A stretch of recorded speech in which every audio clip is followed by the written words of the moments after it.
সুপ্রিয় দর্শক, আসসালামু আলাইকুম। অনুসন্ধানী টাইম চ্যানেলে যুক্ত হওয়ার জন্য আপনাকে অসংখ্য ধন্যবাদ। জানিয়ে দিচ্ছি আমাদের হাতে থাকা সর্বশেষ আপডেট। আর বরাবরের মতো সর্বশেষ আপডেট জানাতে আপনাদের পাশে আমি সাইমন সুজন। ইউনুসের শেষ তাণ্ডবে ভয়ে কাঁপছে ভারত, মিয়ানমার। 2026 সালে বাংলাদেশ সামরিক বাহিনীতে যুক্ত হচ্ছে মিসাইল হেলিকপ্টার। বন্ধুরা, আপনারা অনেকেই 2026 সালের র্যাঙ্কিং অনুযায়ী বাংলাদেশের সামরিক শক্তি সম্পর্কে জানতে চেয়েছেন। অনেকে আমাদের কাছে কমেন্ট করেছেন যে 2026 সালে এসে বাংলাদেশ কতটা শক্তিশালী হলো এবং নতুন কি অস্ত্রশস্ত্র যুক্ত হয়েছে বাংলাদেশের বহরে, এবং 2026 সালে গ্লোবাল ফায়ার পাওয়ারের র্যাঙ্কিং অনুযায়ী বাংলাদেশ কততম অবস্থানে অবস্থান করছে এবং বাংলাদেশের সামরিক শক্তির কতটা উন্নতি হয়েছে 2026 সালে। গ্লোবাল ফায়ার পাওয়ার 2026-এর র্যাঙ্কিং অনুযায়ী বাংলাদেশ পৃথিবীর 37তম শক্তিশালী দেশ, যেখানে গত বছর অর্থাৎ 2025 সালে বাংলাদেশের সামরিক বাহিনীর অবস্থান ছিল 35তম অবস্থানে। অর্থাৎ এবছর 2 ধাপ পিছিয়েছে বাংলাদেশ। উন্নতি তো হয়নি, বরঞ্চ আরও 2 ধাপ পিছিয়ে গেছে বাংলাদেশের সামরিক শক্তি, যেখানে মিয়ানমার বাংলাদেশের চেয়ে আরও 2 ধাপ এগিয়ে গেছে।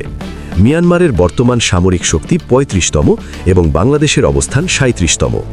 অনেকে গর্ব করে বলছিলেন যে শেখ হাসিনার পতন ঘটে গেছে এবং বাংলাদেশের ক্ষমতায় ডক্টর মোহাম্মদ ইউনুস বসেছেন এবং বাংলাদেশের সামরিক শক্তি বহুগুণে বৃদ্ধি পাবে, কিন্তু ঘটেছে তার উল্টোটা।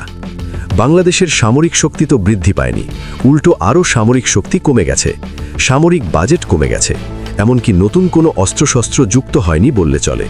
শুধুমাত্র নতুন কিছু যুদ্ধবিমানের অর্ডার দিয়েছে বা চুক্তি হয়েছে এসবই শোনা গেছে, কিন্তু বাস্তবে কোনো অস্ত্রশস্ত্র বাংলাদেশ হাতে পায়নি 2025 সালের পুরো বছর জুড়ে।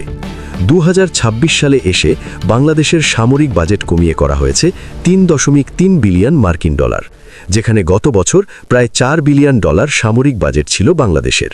প্রায় 700 মিলিয়ন ডলার কমানো হয়েছে এই বছর বাংলাদেশের সামরিক বাজেট, যেখানে প্রত্যেকটি দেশ তাদের সামরিক শক্তি বৃদ্ধি করছে, নতুন অস্ত্রশস্ত্র যুক্ত করছে, সেখানে বাংলাদেশের সামরিক বাজেট আরও কমানো হয়েছে এই বছর। কেন বা কী কারণে বাংলাদেশের সামরিক বাজেট এত বেশি কমানো হলো সে সম্পর্কে কোনো তথ্য এখনও আমাদের হাতে এসে পৌঁছায়নি, তবে এটা বাংলাদেশের জন্য দুঃখজনক। এবার যদি বাংলাদেশের ম্যান পাওয়ারের দিকে আসি, তাহলে বর্তমানে বাংলাদেশের হাতে অ্যাক্টিভ সৈন্য রয়েছে 2,04,000, যেটা কিছুটা বৃদ্ধি করা হয়েছে গত বছরের তুলনায়।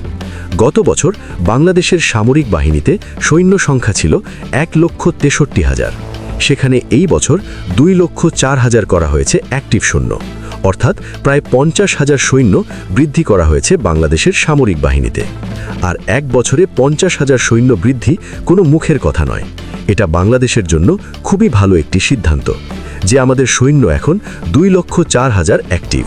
এবং বাংলাদেশের হাতে পৃথিবীর সর্ববৃহৎ প্যারামিলিটারি বাহিনী রয়েছে, যার সদস্য সংখ্যা 68 লক্ষ।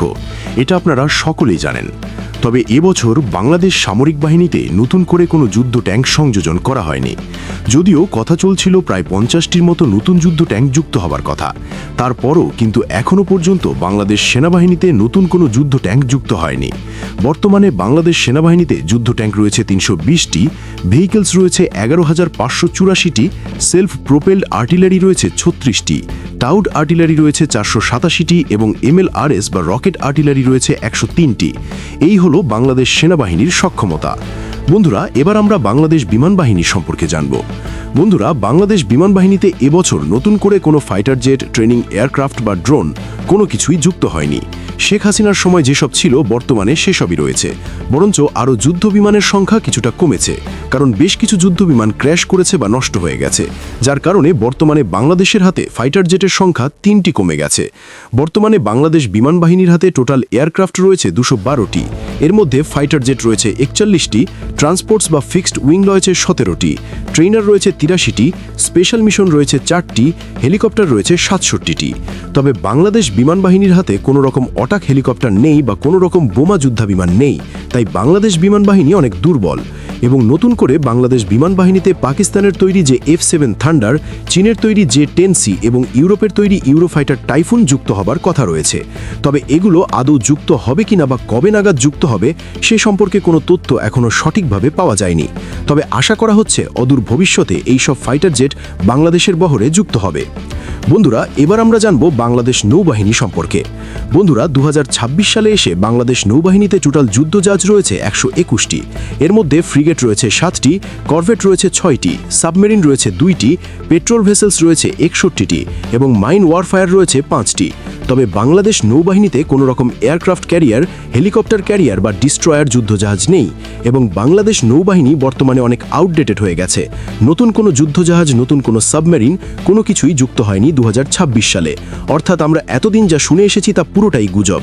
আমরা শুনেছি যে 2025 সালে অনেক নতুন নতুন অস্ত্র এইসব বাহিনীতে যুক্ত হবে এবং আমরা একাধিক ভিডিও তৈরি করেছি, কিন্তু সে তুলনায় বাংলাদেশের বহরে তেমন কোনো যুদ্ধজাহাজও যুক্ত হয়নি। সবকিছু মিলিয়ে বাংলাদেশ বিমান বাহিনী, নৌবাহিনী এবং সেনাবাহিনী কোনো বাহিনীতেই আধুনিক কোনো অস্ত্রশস্ত্র যুক্ত হয়নি 2025 সালে এবং 26 সালে। আমরা ভেবেছিলাম হয়তো শেখ হাসিনার পতনের পরে বাংলাদেশ উন্নতি করবে, সামরিক খাতে ব্যাপক উন্নতি ঘটবে। বাস্তবে সামরিক খাতে বাজেট আরও কমানো হয়েছে। যুক্ত হয়নি কোনো আধুনিক অস্ত্রশস্ত্র, যুক্ত হয়নি কোনো যুদ্ধবিমান, যুদ্ধ ট্যাঙ্ক, এমনকি যুদ্ধজাহাজ। সবকিছু মিলিয়ে বলা যায় যে 2026 সালে বাংলাদেশ আরও পিছিয়ে গেছে। এমনকি মিয়ানমারের তুলনায় 2 ধাপ পিছিয়ে গেছে বাংলাদেশ। বন্ধুরা, 2026 সালে এসে বাংলাদেশ নৌবাহিনীতে টোটাল যুদ্ধজাহাজ রয়েছে 121টি। এর মধ্যে ফ্রিগেট রয়েছে 7টি, করভেট রয়েছে 6টি, সাবমেরিন রয়েছে 2টি, পেট্রোল ভেসেলস রয়েছে 61টি এবং মাইন ওয়ারফেয়ার রয়েছে 5টি। তবে বাংলাদেশ নৌবাহিনীতে কোনো রকম এয়ারক্রাফট কেরিয়ার, হেলিকপ্টার কেরিয়ার বা ডিস্ট্রয়ার যুদ্ধজাহাজ নেই এবং বাংলাদেশ নৌবাহিনী বর্তমানে অনেক আউটডেটেড হয়ে গেছে। নতুন কোনো যুদ্ধজাহাজ, নতুন কোনো সাবমেরিন কোনো কিছুই যুক্ত হয়নি 2026 সালে। বরঞ্চ আরও যুদ্ধবিমানের সংখ্যা কিছুটা কমেছে, কারণ বেশ কিছু যুদ্ধবিমান ক্র্যাশ করেছে বা নষ্ট হয়ে গেছে, যার কারণে বর্তমানে বাংলাদেশের হাতে ফাইটার জেটের সংখ্যা 3টি কমে গেছে। বর্তমানে বাংলাদেশ বিমান বাহিনীর হাতে টোটাল এয়ারক্রাফট রয়েছে 212টি।